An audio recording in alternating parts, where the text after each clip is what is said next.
Welcome to Red District the Life. All right. That's a little mishap, but we back. Difficult. No thing.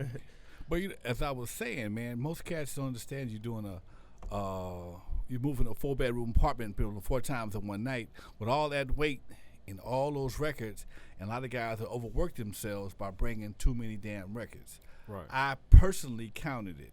If you play most of your records in full length, the most you're going to play is 70 records.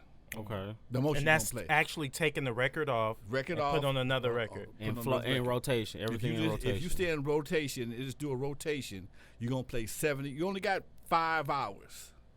Average record is 5 minutes long. That means you got 12 records per hour times 5. That's 60.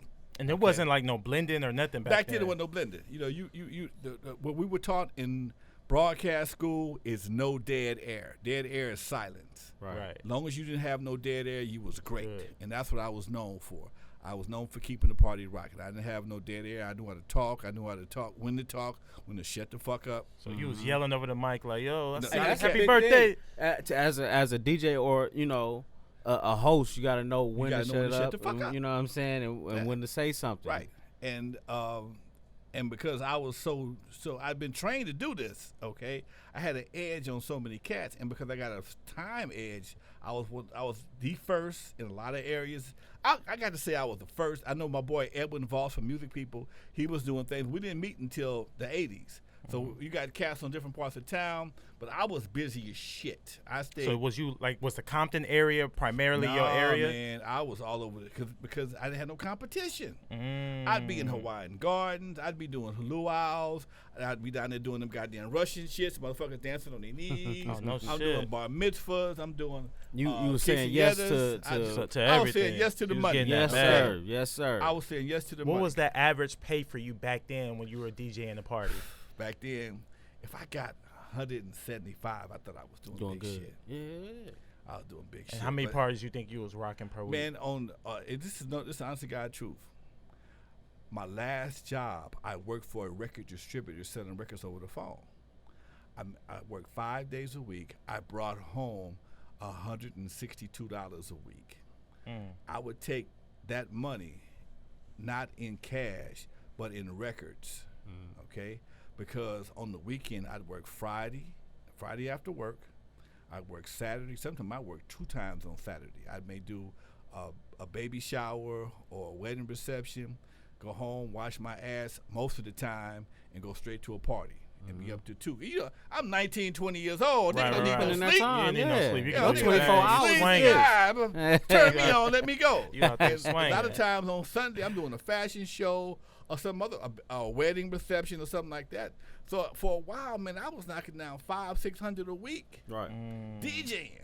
Okay. And I'm that's like, not man, even what you was making from selling I records. didn't need the record job. Right, right. I didn't need the record money. Because that's why I would go in there. Because I work for a distributor. I'd go in the warehouse, pull everything I needed because I needed to tour everything. So you Right. stayed up to date on everything. So I'm getting my shit wholesale. That's why I first took the dibs. job. Yeah. I'm getting wholesales and promo, and sometimes I'd go to the payroll department, and I got a stack of records. She'd give me a check for $16, $15. She like, how the hell you living on $15? Don't worry about it. right. You still got all I'm those records flipping to this this. day? You still have all those records to I this still day? got most of it, man. Yeah, because back then he had to have double down the summer, double anything, YMCA, Village People. From I'm there being doing wear and disco. tear on it. I'm playing for white people too. Yeah. I had to have Journey and Cheap Trick. I had to have all Hey, kind man. I had to have Rod Stewart. I had to have everything. So was go it ahead. did it turn out to be instead of for the money is more of like the recognition from different, getting Just for jobs. love. It was for the love. It was dude. Just for the love. I still of love it. Yeah. I still spin now. Okay. I think DJing of all the stuff I've done, I'm best known worldwide as the Godfather of West Coast hip hop. But far as my passion of all the art forms, I love DJing more than anything. Really? Yeah, I mean, Even being a business owner, you've owned clubs. See that's because understand this.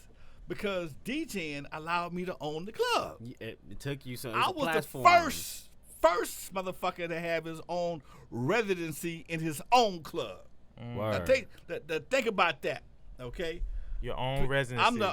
Every club I've had, I was the main DJ except for Skateland. Every venue I did, except for Skateland and Dudos. By the time I got to Dudos and Skateland, I started letting Dre and Yella do more stuff. Okay? So was Eve After Dark before all of this? Eve After Dark, I got Eve After Dark because my dad caught me with saw me with a bunch of money, thought I was selling dope, and took me over to, he was going to kill me.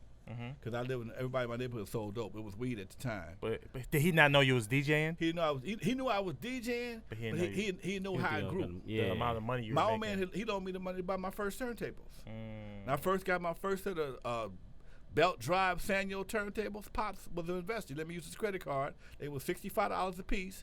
I went down to what's that white boy? I forgot his name on TV. He had this crazy ass commercials. And bought 2 turntables. My cousin used to work for him. Federated. Yeah. Went to Federated. I went to Federated. The commercial came out mad late. Yeah. And I bought these 2 turntables, and my old man loaned me his credit card because I only had money for one. He loaned me the money to get the other one, and I was doing my thing. Plus, he helped me get my van because he saw I was doing my thing. And that Vega was just too small. Exactly. It was just you need too to small, write. dude. You need to write By the for time all you that put equipment. What kind of van did you have? I bought a Chevy van, man. I had a burgundy Chevy van. It was perfect because it had carpet in it. I bought it slightly used. It had carpet in it and it had a bed made out of carpet. It was a regular bed. It was a plywood bed, but the whole inside was carpeted. So I could get my freak on during the week. Right. And if I got lucky doing in between sets, I could get my freak on. Okay. And like, you can come out to the van real quick. And I left that the was Vega at the that crib. Was my office, my motel, Yeah. everything. And that was, for me, that was a hell of a time. And then shortly after that, about 79, I got the Eve After Dark.